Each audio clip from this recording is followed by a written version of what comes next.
মাননীয় শিক্ষা উপমন্ত্রী মহোদয়, উপস্থিত সম্মানিত শিক্ষক মঞ্চে যারা আছেন সবাইকে আমার আসসালামু আলাইকুম। আজকের এই মত বিনিময় অনুষ্ঠানে আমাদের সামনে কিছু কথা বলার সুযোগ এসেছে। এর জন্য আমি অত্যন্ত গর্বিত এবং আনন্দিত। শিক্ষা একটি জাতির উন্নয়নের মূল ভিত্তি। একটি দেশ যতই উন্নতি হোক না কেন, যদি তার শিক্ষা ব্যবস্থা শক্তিশালী না হয় তাহলে সেই উন্নয়ন টেকসই হতে পারে না।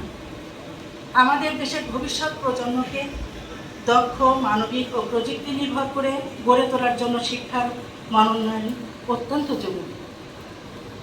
আমরা জানি বর্তমান সরকার শিক্ষা খাতে ডিজিটালাইজেশনের নতুন পাঠ্যক্রম এবং শিক্ষার্থী বান্ধব পরিবেশ তৈরিতে বিভিন্ন পদক্ষেপ গ্রহণ করেছে।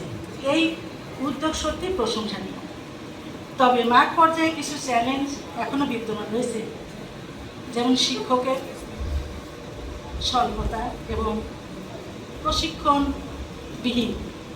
যেমন কিন্ডারগার্টেন স্কুলে শিক্ষকদের প্রশিক্ষণ মোটেই নেই। তা আমাদের মাননীয় মন্ত্রীর কাছে আমাদের আবেদন, অন্ততপক্ষে বছরের শুরুতে আমাদের জন্য একটা ট্রেনিংয়ের ব্যবস্থা করা হয়। আমি জীবনে স্কুল করার একটা গল্প আমার আছে। আমি আমার বাসার একটা ছেলেকে স্কুলে ভর্তি করতে চাই। সেখানে যে পড়ালেখার মান দেখে, বেশ সরকারি স্কুল, তারপরে আমার মনে হয়েছে আমি জীবনে যদি একটা স্কুল দিতে পারতাম তাহলে আমার মনের মতো করে আমি স্কুল করতাম।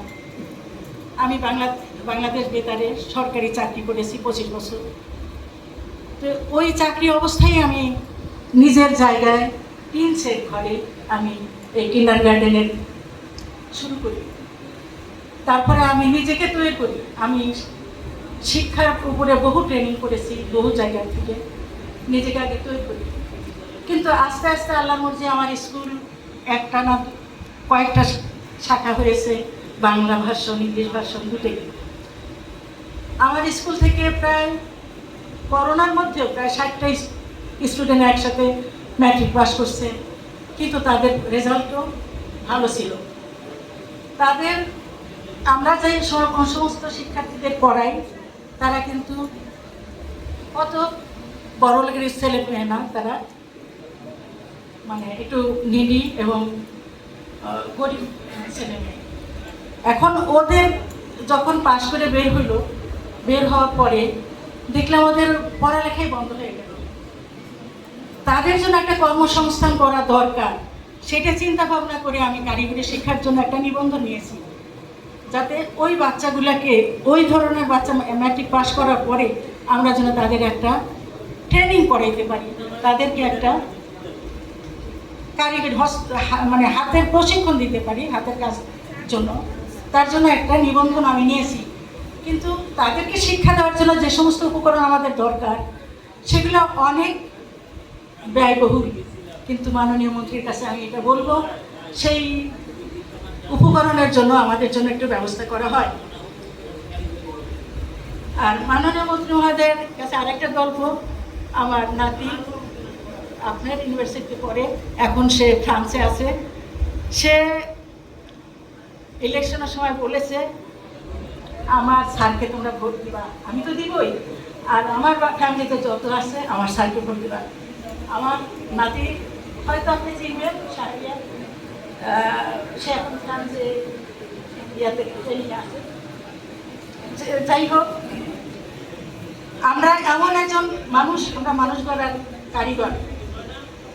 একটা মানে কথা আছে যে উষার গরুর ধূসর বুকে একটি শহর কঠিন গড়া, তাহার সে কঠিন একটি শিশু মানুষ করা। আমরা সেই লোক, আমরা শিশুদেরকে মানুষ করি।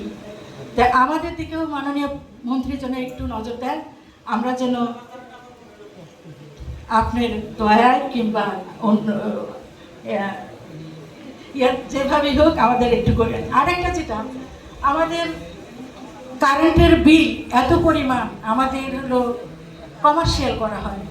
কমার্শিয়াল করার জন্য আমরা যে শিক্ষার্থীদের কাছ থেকে যে পরিমাণ আয় আর্ন করি সেটাতে আমাদের চলা খুব কঠিন।